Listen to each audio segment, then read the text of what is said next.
जी तो अस्सलाम वालेकुम वीवर्स, कैसे हो? उम्मीद करते हैं सारे ठीक हो। वो दे आंदे ने जिन्ना चिर जनाब लालची लोग जिंदा ने उन्ना चिर जनाब ठग्गा ने खाना है। कोई ठग बाज सी तो उसने ना कम पै गया जनाब, इंज समझ लो कि पिंडी भट्टियां तो उसने जाना सी गुजरां वाले। गुजरां वाले जनाब उनको कम पै गया। पिंडी भट्टियां तो निकलदियां रस्ते दे विच रोड ते हत्थ च जनाब पेटी लैके छोटी जी कोई होंदी है, कोई भी पेटी लेज वाली हो गई या इस तरह की कोई भी छोटी जी पेटी लेकर रोड ते खलो रहे। रोड चलदा पे जनाब ते एक जनाब टैक्सी वाला बंदा आया। टैक्सी वाले ने हाथ दिता जनाब। टैक्सी वाले खिलार लिया तो पुछदा है, यार तू कित्थे जाना? अगों ने कहंदे हत्थ च पेटी सी, ओह आंदा है कि मैं जाना है गुजरां वाले ते मैनूं लेई चल। ओह आंदा आजा ठीक है, मैं गुजरां वाले जाना है, आजा तू भी बहुत, मैं तेनूं लेई चलना। हुण ओह ठगबाज जनाब गड्डी दे विच बह गया।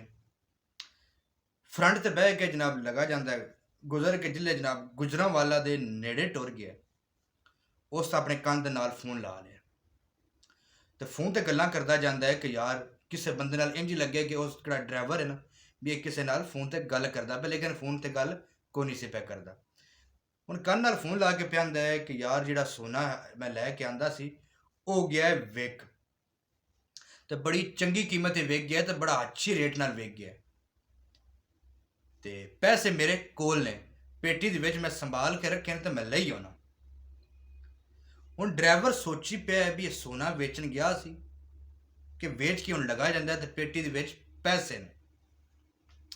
अच्छा, इहो जिहियां गल्लां करदा जांदा है ते हुण जेह्ड़ा ड्राइवर है ना उंदे दिल च लालच आ गया भी किधरे एह् मरे या ते साह इत्थे पूरे हो जान या एह् डिग्गे जां मैं जिवें भी है ना एह् कदों जान छड्डे मेरी ते केह्ड़ी आ पेटी पई है ना, पेटी है मैं इसदे वसीले कड्ढां, एह् पेटी हुण कदों मैं लवां।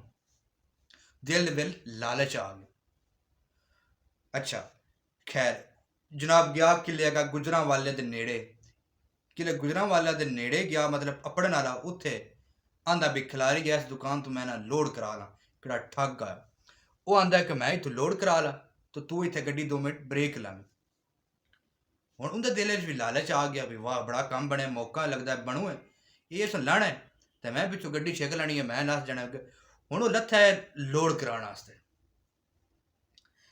लोड कराना दुकान ते गई है ते पिच्छों ओह् जनाब रेस मंडी है गड्डी दी ते बजा रखी। अच्छा, हुण दुकान ते जाके आंदा भी मैंने एक पानी आह्ली बोतल दे छोटी, पानी पीता ते हुण आंदा अग्गों यार गल्ल इंज है भी तेरे कोल कोई पेटी है भई?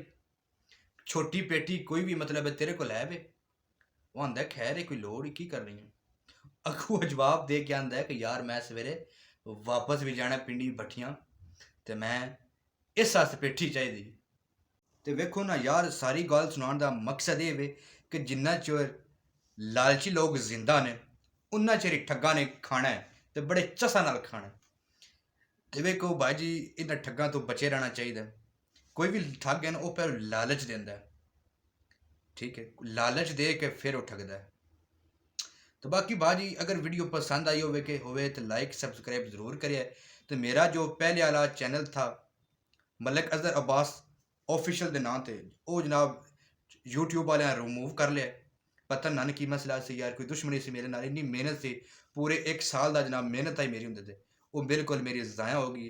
तो किसी दोस्त को पता होवे कि इनका कोई सल्यूशन या कोई हल है तो वो मैंने कमेंट जरूर दस्से। तो बाकी है हुण नवां चैनल बनाया जनाब मेरा, इंदे ते मलिक अजहर अब्बास के नाम से, तो इन जनाब तुसीं ज़रूर सपोर्ट करनी है, इन सबसक्राइब ज़रूर करना है ताकि वो कमी केड़ी पिछली मेरी वो पूरी हो जाए। तो अगली वीडियो तक दो इजाज़त, अल्लाह हाफिज़।